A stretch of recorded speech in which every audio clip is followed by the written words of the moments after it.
الحمد لله العزيز الغفار، خلق الإنسان من صلصال كالفخار، وخلق الجان من مارج من نار،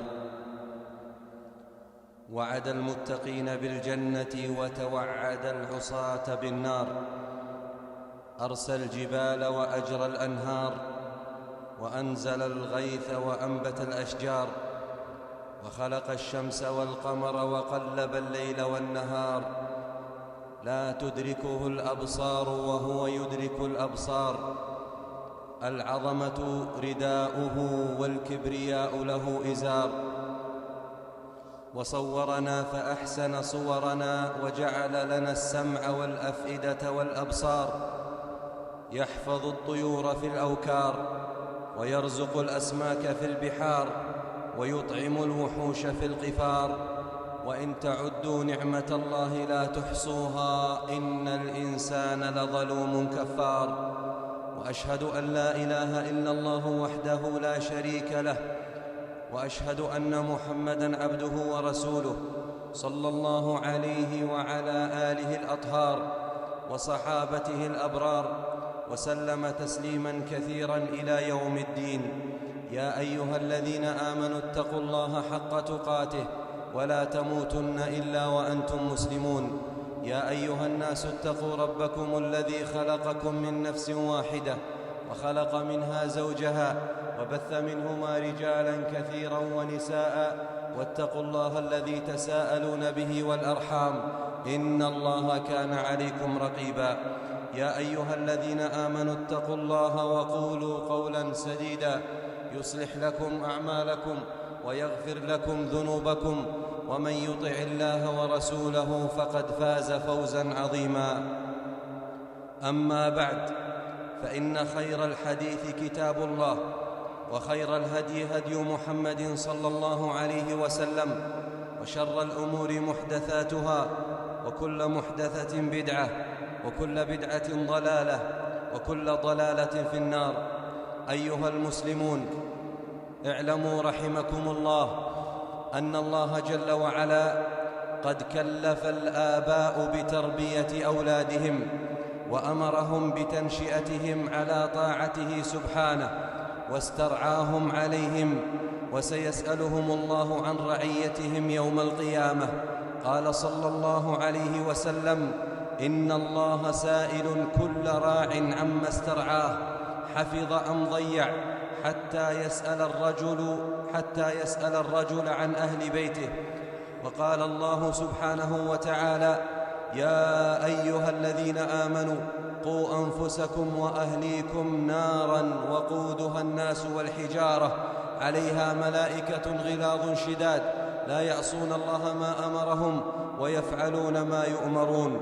قوا أنفسكم وأهليكم، أي احرصوا على وقاية أنفسكم من النار، واحرصوا كذلك على وقاية أهليكم منها. فيا أيها الآباء، كثير من أولادكم اليوم قد تهاونوا بصلاة الفجر. يا أيها الآباء، كثير من أولادكم اليوم ينامون عن صلاة الفجر. يا أيها الآباء، كثير من أولادكم اليوم لا يحرصون على صلاة الفجر في المسجد.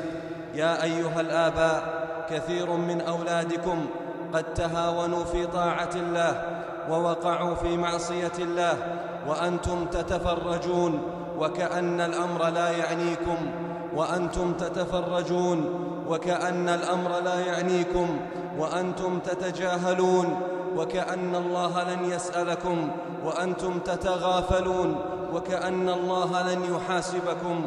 أولادكم لا يصلون الفجر في جماعة، أولادكم لا يصلون الفجر في جماعة وأنتم تعلمون، وهذه خيانة. قد خنتم الأمانة وضيعتم المسؤولية وغششتم الرعية، وإن لكم يوماً ستقفون فيه بين يدي الله سبحانه، ستقفون بين يدي ربكم جل وعلا، وسيسألكم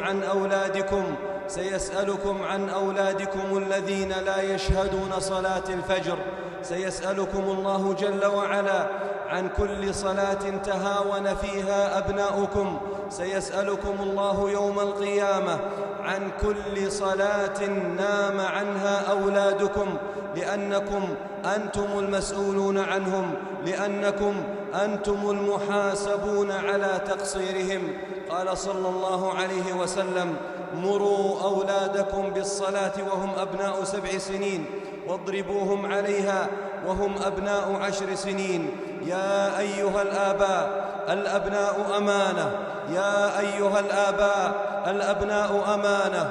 يا أيها الآباء، الأبناء أمانة، فلا تخونوا أماناتكم وأنتم تعلمون. يا أيها الآباء، احذروا من تضييع رعيتكم، فإن الإثم عظيم والمسؤولية كبيرة والسؤال بين يدي الله عظيم. يا أيها الآباء، يا أيها الآباء، يا أيها الآباء، من للأبناء إن تخلى عنهم والدهم؟ من للأبناء إن تخلى عنهم والدهم؟ ومن يرعاهم إن ضيعهم أبوهم؟ ومن يحثهم على طاعة الله إن تركهم أبوهم؟ ومن يقومهم على دين الله إن غشهم أبوهم؟ من ينصح لهم إن غشهم أبوهم؟ قال صلى الله عليه وسلم: ما من عبد يسترعيه الله رعية يموت يوم يموت وهو غاش لرعيته إلا حرم الله عليه الجنة. ما من عبد يسترعيه الله رعية يموت يوم يموت وهو غاش لرعيته إلا حرم الله عليه الجنة. الجنة حرام على من غش رعيته، هكذا قال صلى الله عليه وسلم. فانتبهوا لأولادكم، انتبهوا لأولادكم أيها الآباء، راقبوا أولادكم أيها الآباء، انتبهوا لأولادكم وراقبوهم في الصلوات الخمس كلها، وخصوصا صلاة الفجر، هذه الصلاة التي ضيعها كثير من المسلمين. يا أيها الآباء، انتبهوا لأولادكم، فإن أكثرهم لا يصلون الفجر في جماعة. انتبهوا لأولادكم، فإنكم قادرون على ذلك ولكنكم تتهاونون. انتبهوا لأولادكم، فإنكم تستطيعون ذلك لكنكم مقصرون. ينام أولادكم عن الصلاة ولا توقظونهم، يتهاونون بالصلاة ولا تحاسبونهم، يغيبون عن الصلاة ولا تحاسبونهم، يقصرون في الصلاة ولا تغضبون عليهم. أي تربية هذه؟ أي تربية هذه؟ أي تربية هذه؟ ضيع أولادنا الصلاة، ضيع أولادنا الصلاة، ضيعوا الصلاة وأنتم السبب، عصوا ربهم وأنتم السبب، تهاونوا في أوامر الله وأنتم السبب. والله لا يوجد سبب أعظم من تقصير الآباء، والله لا يوجد سبب أعظم من تقصيركم وإهمالكم. قال الإمام ابن القيم رحمه الله: أكثر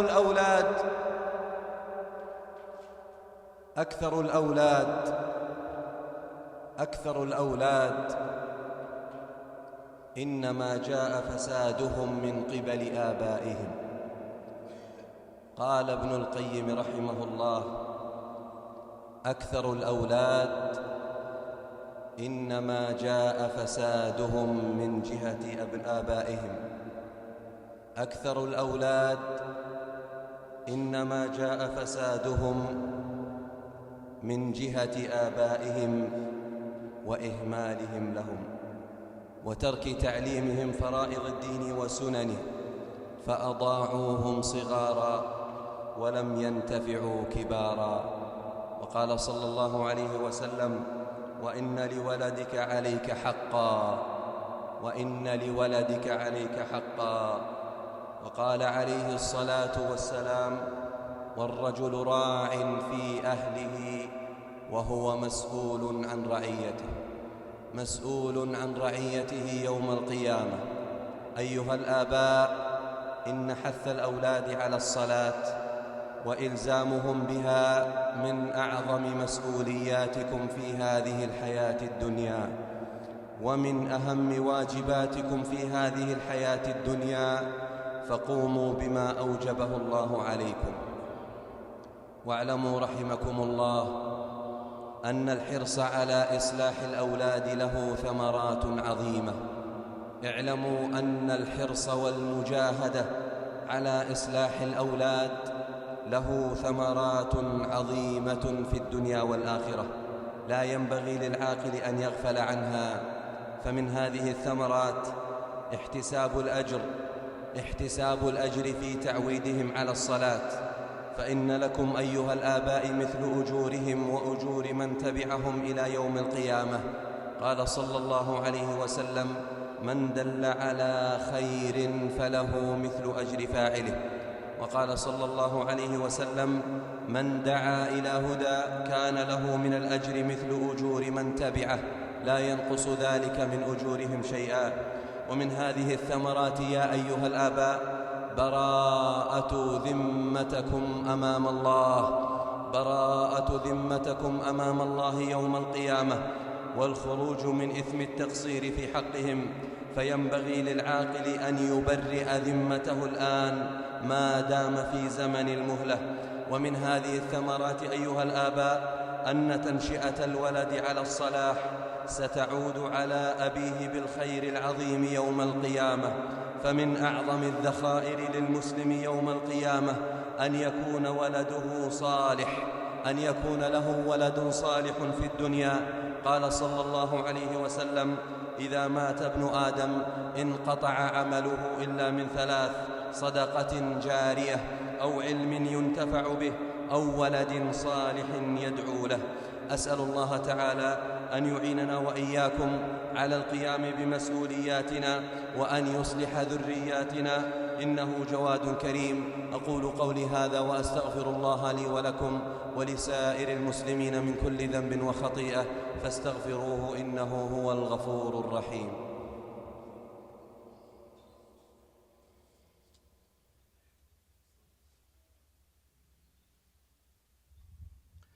الحمد لله وحده، والصلاة والسلام على من لا نبي بعده وبعد.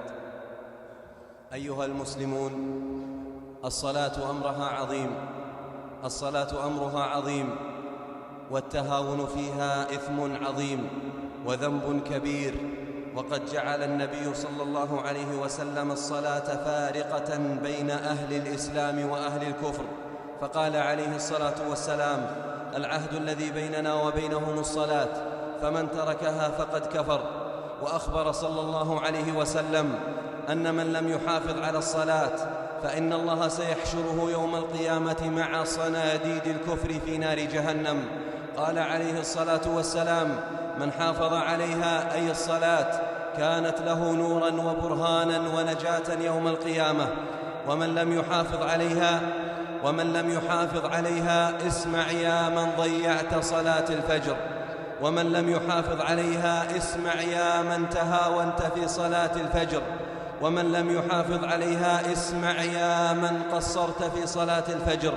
ومن لم يحافظ عليها لم تكن له نور ولا برهان ولا نجاة يوم القيامة.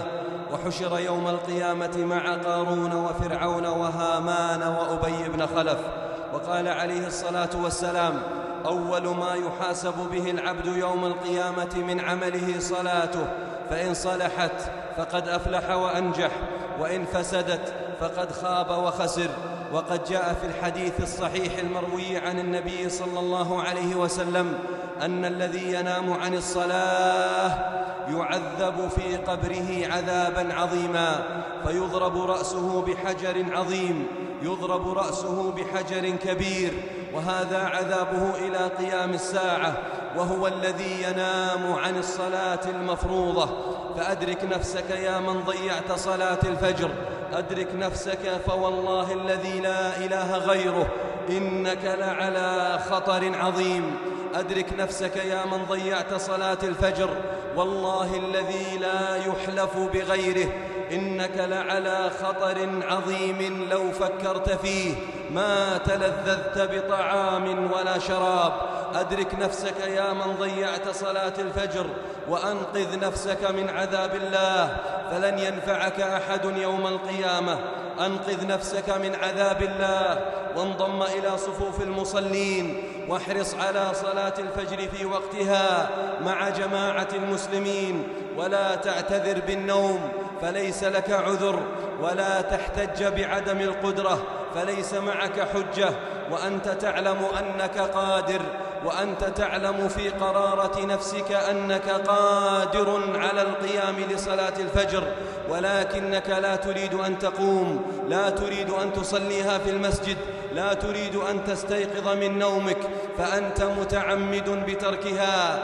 ولو صليتها بعد خروج وقتها 1000 مرة فلن يقبلها الله منك، لن يقبلها الله منك، وصلاتك مردودة عليك وليس لك فيها أجر، بل أنت آثم. ولو أنك حرصت على صلاتك كما تحرص على موعد الطائرة ومواعيد الطبيب وموعد المباريات ومواعيد العمل لأديتها في وقتها مع جماعة المسلمين، ولصليتها في بيوت الله جل وعلا. فاتق الله، اتق الله أيها المسلم، اتق الله في صلاتك، اتق الله جل وعلا في أعظم فرض فرضه الله عليك، واحذر من غضب الله، احذر من عقوبة الله، احذر من عذاب الله. احذر يا أخي، أحذرك لأنني أحبك، أحذرك لأنك أخي، أحذرك لأنني أخاف عليك، أحذرك لأنني أريد لك النجاة.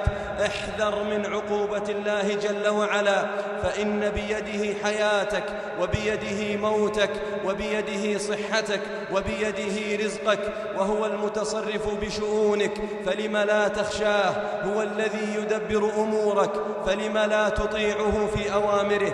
لو شاء سبحانه، لو شاء أن يهلكك لأهلكك، ولو شاء أن يمرضك لأمرضك، ولو شاء أن يصيبك بالهموم لفعل، ولو أراد أن يعذبك بالمصائب لفعل. فاتق الله أيها المسلم. لماذا لا تخاف الإله العظيم الذي بيده تصرف أمورك وقضاء حوائجك؟ فيا من تهاونت في صلاة الفجر، الصلاة هي عمود دينك، فلا دين لمن ضيع الصلاة، وهي أحب العبادات إلى ربك ومولاك، فلا تعصي ربك جل وعلا في أحب عبادة فرضها عليك، لا تعصي الله جل وعلا في أعظم فرض فرضه عليك. واستشعر أيها المتهاون بالصلاة أن هذا ذنب عظيم، أن التهاون بصلاة الفجر ذنب عظيم يستحق التوبة والبكاء والندم. استشعر أن التهاون في صلاة الفجر ذنب عظيم يستحق التوبة والبكاء والندم. قال الإمام ابن حزم رحمه الله: لا ذنب بعد الكفر أعظم من تأخير الصلاة عن وقتها. لا ذنب بعد الكفر أعظم من تأخير الصلاة عن وقتها. وقد اتفق علماء الإسلام أن التهاون بصلاة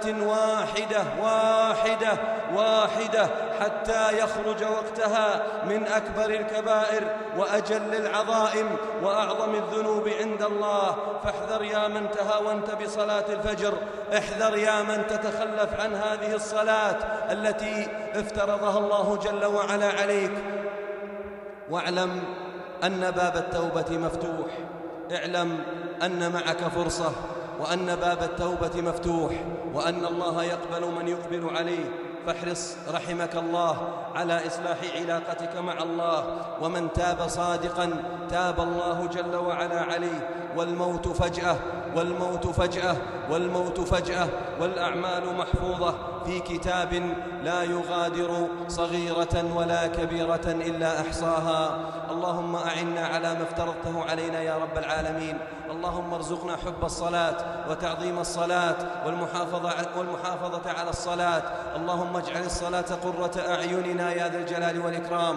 اللهم ردنا إليك ردا جميلا يا حي يا قيوم. اللهم اجعلنا من الذين هم على صلاتهم دائمون، واجعلنا من الذين هم على صلاتهم يحافظون يا رب العالمين. اللهم اجعل جمعنا مرحوما وتفرقنا بعده معصوما، ولا تجعل فينا ولا معنا شقيا ولا محروما. اللهم اغفر ذنوب المستغفرين، واقض الدين عن المدينين، واشف مرضانا ومرضى المسلمين. اللهم الطف بأمة محمد أجمعين، اجمع شعثهم ووحد صفهم وقو كلمتهم، وانصرهم على عدوك وعدوهم، وأعزهم بدينك يا رب العالمين. اللهم أصلح شبابنا وبناتنا، ولا تجعل للشياطين عليهم سبيلا يا رب العالمين. اللهم إنا نسألك طول العمر على طاعتك، ونسألك توبة صادقة قبل الموت، وأن لا تتوفانا إلا وأنت راض عنا. اللهم اجعل آخر كلامنا من الدنيا لا إله إلا الله. سبحان ربك رب العزة عما يصفون، وسلام على المرسلين، والحمد لله رب العالمين.